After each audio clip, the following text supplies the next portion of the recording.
Lise suivait sagement son père qui se dirigeait vers la rivière. Son frère, Quentin, était à la traîne derrière eux, comme à son habitude.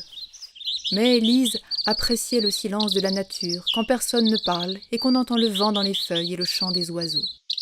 Arrivé au bord de l'Oise, le père de Lise installa le petit banc pliable qu'il portait en bandoulière et sortit les cannes à pêche.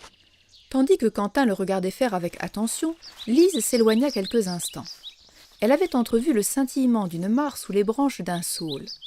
Très prudemment, elle avançait en posant les pieds sur des pierres et sur des morceaux de bois qui lui servaient de chemin balisé jusqu'à l'eau. Elle cherchait son reflet dans la mare, quand une petite voix aiguë se fit entendre. « Qui es-tu ? Ne touche pas à mon eau, voleuse d'eau !» Lise se retourna. Personne. Avait-elle rêvé ? Quelle voix étrange ! Elle remarqua alors de jolies fleurs roses formant un petit bouquet à côté d'elle. Alors qu'elle tendait la main, la voix se fit de nouveau entendre. « Que vas-tu faire, malheureuse ? Tu veux donc tout détruire ?» Cette fois, c'était certain. Quelqu'un avait parlé. Une jolie libellule bleutée passa en rase-motte sous le nez de Lise, la faisant basculer en arrière.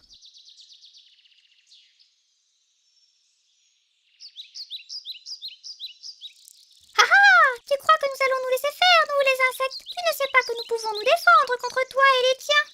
Lise était éberluée. La libellule lui parlait d'une voix stridente. Comment cela était-il possible ?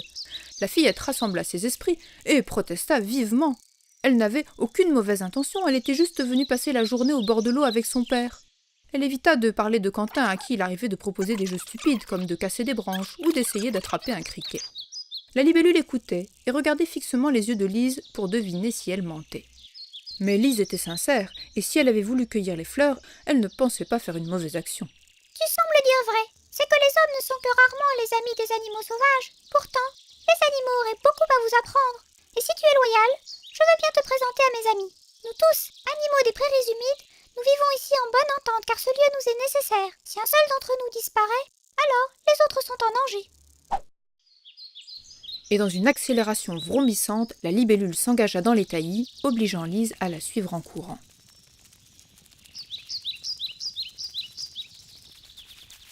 Bonjour la rainette, tu es bien calme aujourd'hui. Tu as décidé de ne pas nous coasser les oreilles ? Avec ton éclatante robe verte, j'avais du mal à te distinguer parmi les herbes. » La grenouille cligna ses gros yeux en guise de réponse, et la libellule reprit son envol.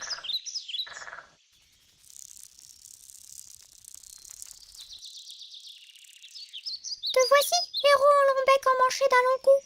Monsieur de la Fontaine t'a fait bien de l'honneur en te dédiant une de ses fables. Et le bel échassier sortit le bec de l'eau, tout fier d'avoir attrapé un poisson.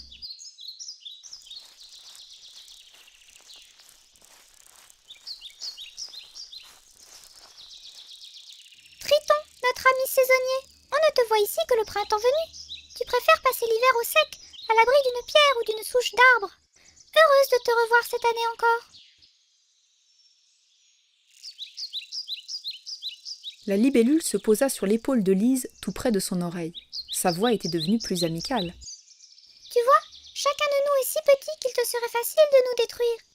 Mais en faisant cela, tu perdrais des amis qui ne te font aucun mal.